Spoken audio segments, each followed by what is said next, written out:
Reza, Pak Syarif dan kawan-kawan mulai bekerja mengangkut pasir. Uniknya pasir itu diangkut perorangan dengan cara menggendongnya. Reza hanya terdiam bengong melihat orang-orang sangat kuat menggendong pasir-pasir itu. Karena Reza adalah bocah manja yang terlahir dari keluarga kaya raya, jadi melakukan pekerjaan ini sangat berat baginya. Setelah wadah Pak Darto penuh pasir, dia pun segera menggendongnya dan mengangkut pasir itu ke suatu tempat. "Lanjutkan kerjamu," ucap Pak Darto menepuk pundak Reza lalu pergi. Kali ini giliran wadah Reza yang penuh. "Angkutlah," ucap Pak Syarif memasukkan pasir itu ke wadah Reza. "Maksudmu aku harus mengangkat ini?" tanya Reza. "Lalu siapa yang akan mengangkatnya? Sedang apa kamu? Cepat angkut," ucap Pak Syarif. Setelah selesai mengangkut pasir, kali ini Reza mengangkut batu bata dengan menggendongnya. "Ayo," ucap Pak Darto selesai menyusun batu bata ke alat pengangkut yang digendong Reza. "Ya," ucap Reza. Karena terlalu berat, Reza pun kewalahan dan tidak berkutik sedikit pun. "Jalan sekarang," ucap Pak Darto. Reza mengerahkan seluruh tenaganya, tapi dia tidak kuat untuk mengangkutnya. "Tunggu sebentar," ucap Reza kewalahan. "Jalan sekarang," teriak Pak Darto. Setelah selesai mengangkut batu bata, Reza mulai mengangkut besi. "Hei, cepatlah," ucap Pak Syarif di depan Reza. Reza berjalan mengangkut besi-besi itu. Karena kakinya mulai kelelahan, dia mengangkat besi-besi itu sambil berjalan sempoyongan. Setelah selesai mengangkat besi, Reza sangat kelelahan. Niat hati ingin beristirahat dan duduk sejenak. Reza malah dipanggil oleh Pak Darto. "Hei Reza, kemari. Kemari dan angkat ini," ucap Pak Darto menyuruhnya mengangkat batu bata lagi. "Aku tak bisa," ucap Reza kelelahan. "Apa maksudmu tidak bisa? Kemari," ucap Pak Darto. "Reza," teriak Bella dari lantai 2 gedung yang sedang dibangun. "Semangat! Kamu bisa!" teriak Bella memberikan semangat ke Reza. Reza tersenyum disemangati Bella. Setelah Bella pergi dia malah merengek. "Ini membuatku gila," ucap Reza merengek. Andre sedang berjalan bandara. Ketika sedang berjalan tiba-tiba Reza meneleponnya. "Halo, kamu di mana? Kamu sudah tiba di hotel?" tanya Andre. "Dre, tolong aku," ucap Reza merengek. "Apa yang kamu bicarakan?" tanya Reza.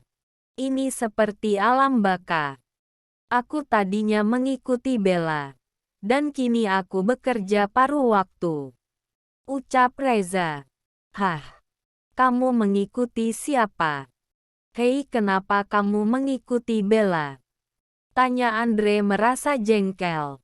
"Andre, selamatkan aku. Aku kelelahan, takut dan lapar," ucap Reza merengek. Ketika Reza sedang menelepon, tiba-tiba dari belakang Pak Syarif menggeplak kepala Reza. "Astaga," ucap Pak Syarif sambil menggeplak kepala Reza. "Kenapa kamu memukulku?"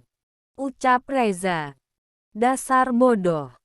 Di sini, helm sama dengan nyawamu. Kamu malah melepaskannya begitu saja.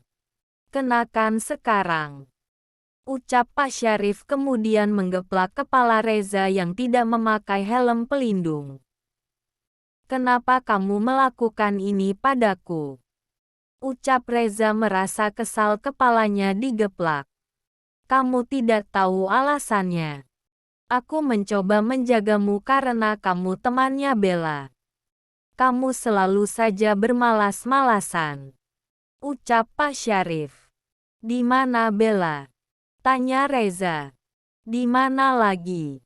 Dia sedang bekerja keras, ucap Pak Syarif sambil menunjuk Bella yang sedang bekerja. Reza melihat Bella sedang bekerja menyusun keramik. Kemudian dia tersenyum. Oh my God, dia sangat mempesona. Gerakannya menunjukkan gairahnya. Kecantikan alaminya tidak bisa diungkapkan. Oh Bella, kamu cantik. Tidak peduli apapun yang kamu lakukan, ucap Reza dalam hati sambil senyum-senyum sendiri. Astaga. Hei, hei, hei dasar bodoh. Kamu ngiler, ucap Pak Syarif menyadarkan Reza yang bengong. Bersihkan itu dan ikut aku. Cepat, ucap Pak Syarif kemudian menyeret Reza dengan menarik bajunya. Apa yang kamu lakukan? Tanya Reza. Halo, halo, ucap Andre di telepon. Karena tak dijawab, Andre menutup teleponnya dan menelepon balik Reza tetapi tidak diangkat. Astaga, kenapa dia tidak menjawabnya? Ucap Andre. Tiba-tiba Andre melihat pramugari yang menjadi korban kasus Reza di pesawat itu dari jauh. Pramugari itu juga melihat Andre yang sedang berdiri melihatnya. Setelah itu Andre menutup teleponnya. Andre sedang berbicara empat mata dengan pramugari itu di suatu tempat. Kamu melihat berita bukan?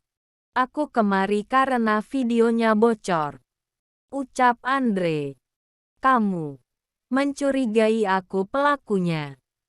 Kamu melihat bahwa aku baru saja mendarat. Aku bahkan tidak di sini, ucap pramugari itu. Mungkin kamu menyuruh orang lain melakukannya, ucap Andre.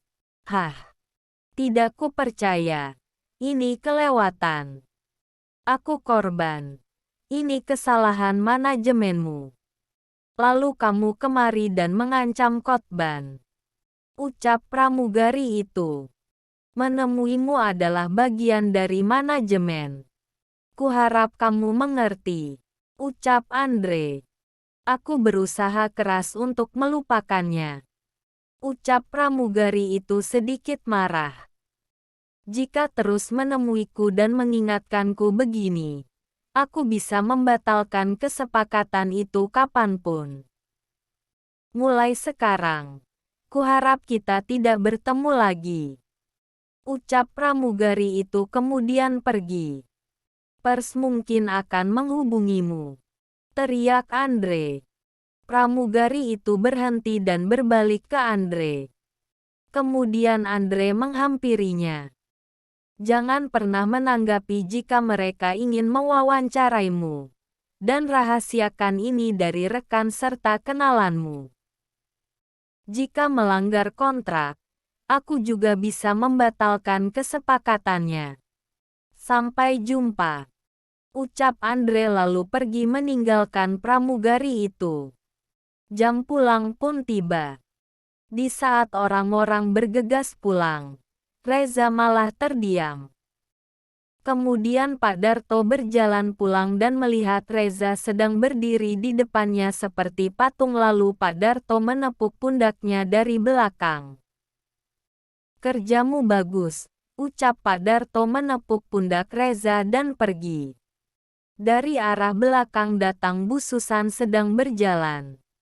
Kerja bagus anak muda, ucap Bu Susan sambil menepuk pantat Reza dan pergi. Kemudian Pak Syarfi datang dari belakang bersama Bella. Kamu bekerja keras. Belilah koyok dan tempelkan padanya, ucap Pak Syarif sambil menunjuk Reza. Bapak yang bekerja keras, ucap Bella. Kemudian Pak Syarif menepuk punggung Reza. Kamu pria. Kamu harus kuat. Mengerti? Ucap Pak Syarif kemudian memegang dada Reza lalu pergi. Sampai jumpa. Ucap Bella. Sampai jumpa. Ucap Pak Syarif. Lihat. Ini bayaranmu 90.000. Ucap Bella.